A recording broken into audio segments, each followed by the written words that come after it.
All right, let's bring in Dr. Bruce Grossinger because we had a couple of injuries in this game, which forced the Eagles to play some backup players who survived quite well. The biggest concern, I guess, is Jordan Mailata, and of course Slay went out. Mailata with the shoulder. What was Slay? I feel like I'm shaking his hand. What was Slay's? Still haven't got clarification. Still haven't got clarification. Yeah. All right, Dr. Bruce, talk to us about the Mailata injury and the Slay injury from what you can see. Good evening. Great to talk to you guys. Another great win. The Slay injury was a forearm injury, and it was similar, I guess, to Andre Dillard, who had a more severe form. Dillard's still out. The hope is that this is just a soft tissue injury, and with some therapy, he might be back for Arizona next week. The Mailata injury, again, he was diving. If you recall, it was the pick six, and he's a big guy, and he dove, and his arm was extended. And as far as we know, it's a soft tissue injury. Again, the two types are the AC sprain, much like Bryce Young, the quarterback of Alabama. He's day-to-day. Also, a rotator cuff tendonitis are possibilities. The fact that x-rays are negative for Mailata is a really good sign.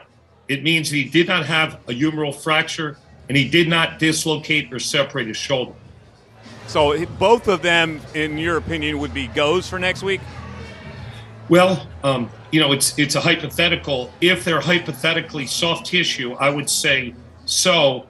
With Sayamalu, that injury to me is potentially more concerning.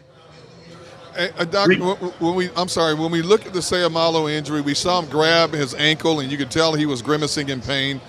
When you're a body that big and you're relying on your wheels like that, even though Lane Johnson told us earlier in the show that he appeared to be fine, he's walking around, what are some of the things you have to be cautious with when you're talking about especially offensive, defensive linemen with ankle injuries? Yeah, and Lane himself, as you recall, 2 years ago, was plagued with foot and ankle injuries for the whole year, and he's been great since that time. Let's not forget the Dallas game where Sayamalu was carted off the field with a foot and ankle problem and missed the whole season. So I'm always concerned when I see aggravation or re-injury. I'm not sure if it's the same foot and ankle, but again, big Landon Dickerson, all 340 pounds, rolled up on Isaac. So again, the fact he's walking around and he's not getting medical attention, again, would be a good prognostic sign. Hopefully it's just an ankle strain.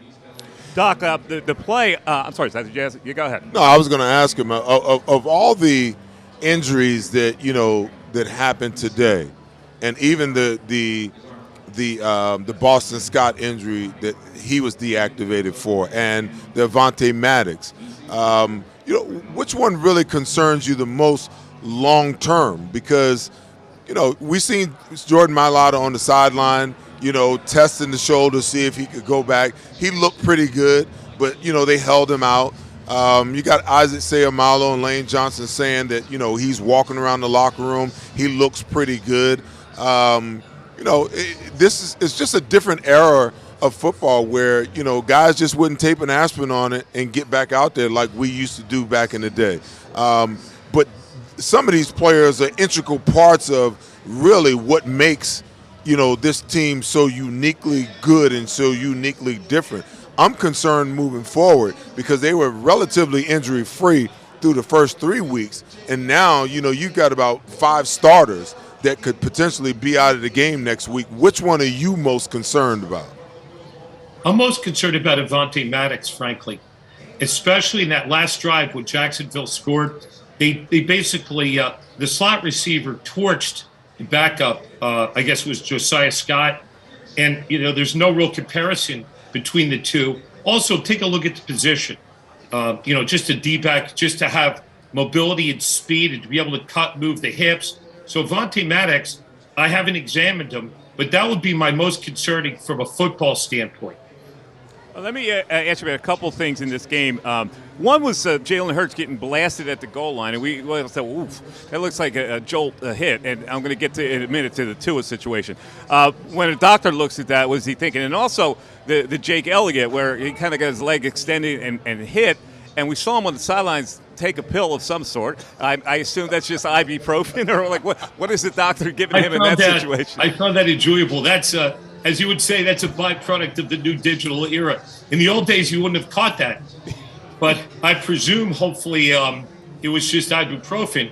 But the great camera work, catching him, with a bottle of water and throwing down some pills, and he made the kick. So I guess there was a little, as they say in golf, there was a little swing oil in some of those pills.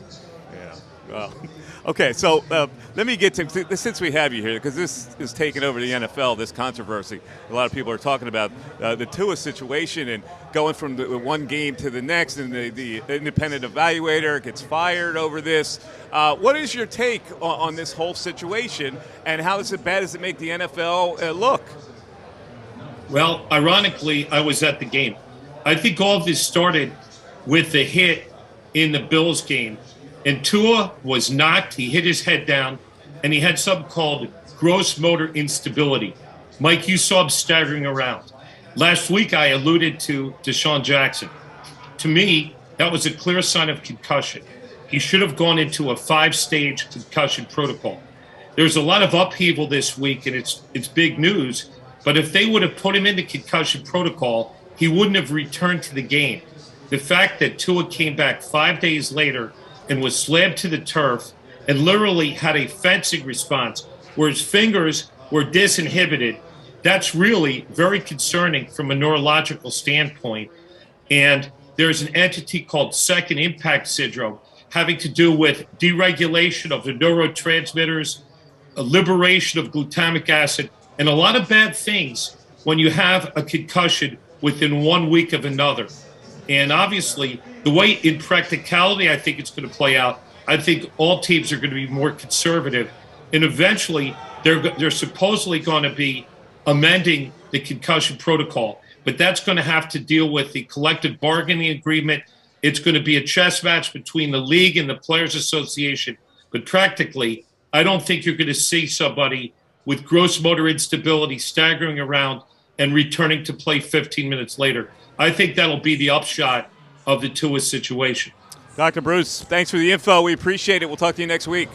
Thank you. That's Dr. Bruce Grossinger from Philadelphia, shedding some light on the injuries today. Of course, the Tua situation, which is it's really a sad situation, and we'll continue to follow what how the NFL reacts to that. We're gonna. What's that? Hey, listen, I can tell you where it's going because the NFL isn't happy about it. The NFLPA is going to file a grievance. There's a potential, that there could be a lawsuit in this. The doctor, the third-party doctor who did the examination has now been fired. There is a proverbial storm of stuff that's going on right now and that the NFL wants to suppress. But I think this concussion thing is so big that you can't, because it was out front for everybody to see. I mean, we saw what happened against Buffalo the week before. It was very, very clear the way he stumbled that he should have went into the concussion protocol. The team made the decision, there's something wrong with his back. He wasn't stumbling because of his back. He slammed his head against the ground. And then you put him back in and you allow him to play, and then he comes back a week later and gets another concussion that he has to be taken off the field on a stretcher to the hospital. There's some stuff coming down. Let me ask you this quick question, because we used to the issue used to be the team doctor was too tied to the team, and hence he was pro team, and he wanted to get the players back as soon as they could because there was that pressure for him to get those players back on the field. This independent guy, is it possible that he is still influenced by the team and the pressure to have that guy back on the field? Well, I think the question has to be, even though he's third party and he's independent, is he third party and independent and hired by the team? Or is he third party and independent and hired by the NFL? Did the NFL hire him and say, okay, you're on this game this week? Or did the the Miami Dolphins or the Buffalo Bills hire this third party guy because it was either at their facility or through their team that they hired him and put him on the case? I think what's really disheartening about this whole thing is ever since the NFL finally recognized, after a player public outcry, that CTE is real, that we're still talking about the protocols evolving at this day and age. Okay, it's been well over 10 years since it's been recognized and identified. They put so-called standards into place to address the issue on when a player could and should come back, and yet here it is, a hot topic right now because somebody dropped the ball in a protocol situation, and now between the league and the Players Association, they're revamping this even more so now. You know what the problem is, D-Gun? It's one thing, to recognize and understand what's going on. It's a whole nother thing to really acknowledge it, okay? The NFL has never really acknowledged this, okay? So listen. I had a conversation, unbeknownst to me, with one of the attorneys in the judgment. Okay, and he asked me because he wanted to know. I didn't know who he was, but he knew who I was, and he was like, "Well, what did you think about the judgment?" I was like, first of all, the thing that pisses me off the most is the fact that the NFL could agree to $760 million. Okay, they could agree to settle it, but they didn't have to admit any culpability. Okay, see, every time a player gets into trouble, what does the media cry? Oh, I don't see any contrition in this guy. Okay, there was no contrition in the NFL. There was no admission of culpability. Okay, and everybody knew what was really going on. So they cut their losses and said, okay, we'll agree to pay $760 million to settle this thing because we just want it to go away. Okay? So when you don't admit wrongdoing and you don't turn or repent in some type of way, what makes you think things are going to change? They're not going to change, because if you really look at this at the suit and what it really says, listen, there's only 10 to 15% of the guys that are actually reaping the rewards of this lawsuit. Yeah. And you know what? If you're not sitting somewhere drooling on your shirt, looking off in the distance, you have no shot at getting into that money. Right. And the thing and this is the thing that rubbed me the most wrong about it, Mike, is that the judge who oversaw the case allowed the NFL to set up the protocols by which the players are examined. Okay, if they didn't take care of us and they lied to us and they did us the way they did us to begin with, you think that they're going to do anything right by us? And you allow them to set up all the doctors' networks and everything that the players have to go through in order to get a judgment in these cases. This is outright insanity. It makes no sense to me whatsoever. Well, I think part of the problem was the fact that when this settlement came to fruition, you heard the stories about players going to doctors and possibly promising doctors a percentage of any settlement that they would get. Now, if I'm on the giving end of this, meaning the league, I'm calling that's a red flag for me.